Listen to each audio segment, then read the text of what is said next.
पहुंचे हैं, आप देख सकते हैं।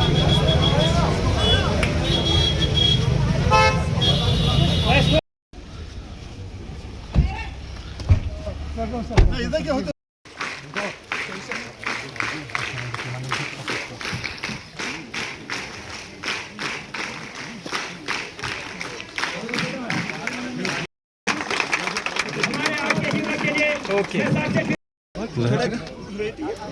और मेरा फोकस कहीं नहीं गया।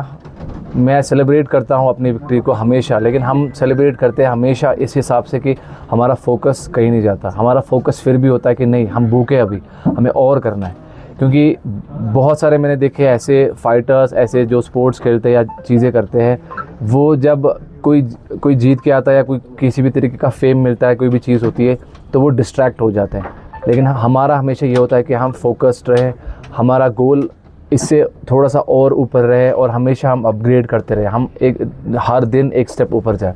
तो मेरा फिर से यही है, पहले आप सबका थैंक यू।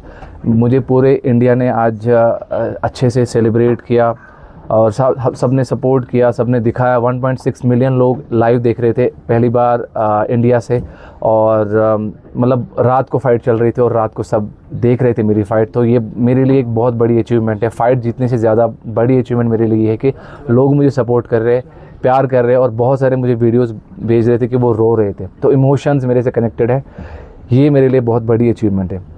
और दूसरी बात ये कि बस लोगों के लिए ही मुझे एक मोटिवेशन मिलती है अंदर से, जिससे मैं ट्रेन करता हूँ। मैंने घर वालों को फ़ोन किया कि मैं आज थोड़ा सा सेलिब्रेट करूँगा, आपके साथ बैठूँगा, कल से मैं फिर से ट्रेन करूँगा, क्योंकि हमारी नेक्स्ट फ़ाइट फिर से इस्तांबुल में आने वाली है एंड अगस्त में।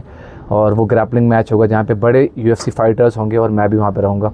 तो ये भी मेरे लिए एक बहुत बड़ी अचीवमेंट है कि फिर से मेरा नाम फिर से इंडिया को रिप्रेजेंट करने के लिए फिर से एक बार लाया गया।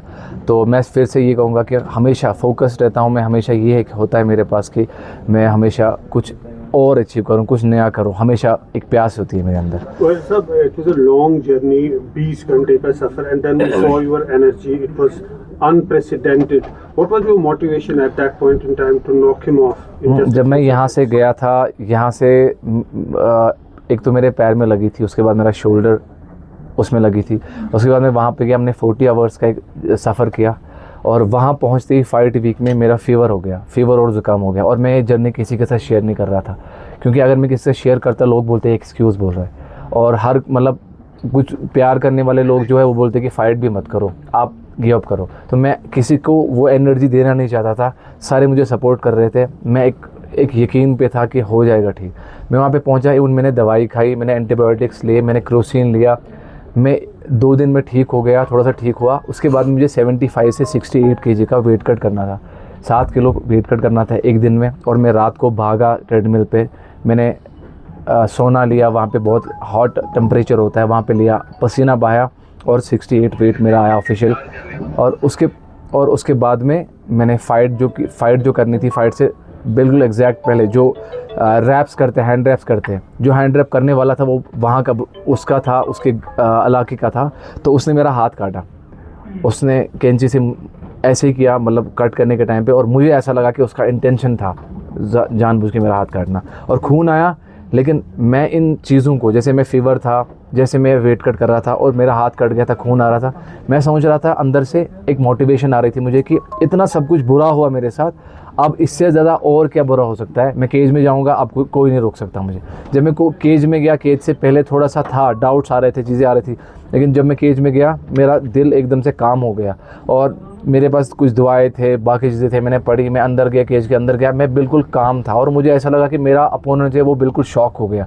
और मैंने जब उसको प्रेशर किया, चीज़ें करी, जो हमारा गेम प्लान था, उसका जो गेम प्लान था वो सब कुछ, जैसे उसका गेम प्लान ये था कि मैं डिस्टेंस रखूँगा। मैंने उसके साथ लास्ट में डिस्कस किया कि आपका क्या गेम प्लान था मुझे हराने के लिए। तो उसने मुझे अपना गेम प्लान बोला कि मुझे डिस्टेंस रखनी थी, मुझे चीज़ें करनी थी। और मेरा ये गेम प्लान था कि मैं इसको प्रेशर करूँ, यानी कि जो मेरा गेम प्लान था वो उसके गेम प्लान के साथ तभी फिक्स होता जब उसका वो गेम प्लान होता। तो उसका गेम प्लान था ही ऐसा कि उसको हारना ही था। तो फिर मैंने अपनी पूरी जो अपने स्किल्स पे काम किया था, मैंने स्ट्राइकिंग पे, और लोग बोलते थे कि ये ग्रैपलर है तो ये ग्रैपलिंग करता है, रेसलिंग करता है।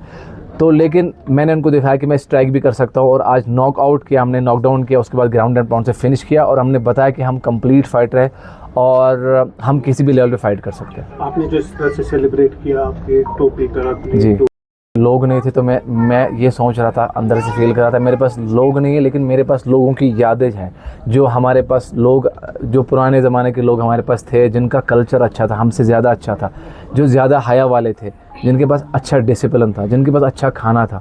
मैं वो सारी चीज़ें रिप्रेजेंट करना चाहता था। तो फिर हमने सोचा, मैंने एक पोस्ट भी किया था, सब ने ये सजेस्ट किया कि आप उस सब को इस चीज़ से रिप्रेजेंट कर सकते हो। हमने अपने बड़ों से सुना कि हमारे जो बड़े थे वो इतने हया वाले थे, इतने वो थे, इतने ये थे, उनके पास डिसिप्लिन होता था, वो इतने ताकतवर होते थे, वो इतने पहलवान होते थे। मैंने उन सब चीज़ों को एक चीज़ में, एक एनर्जी में फ़ील किया, कराकुली में और एक ड्रेस में। मैंने कहा कि इससे फ़ील हो सकता है, और जब मैंने इसमें फेस ऑफ किया, उसके ऊपर एक रोप बैठा।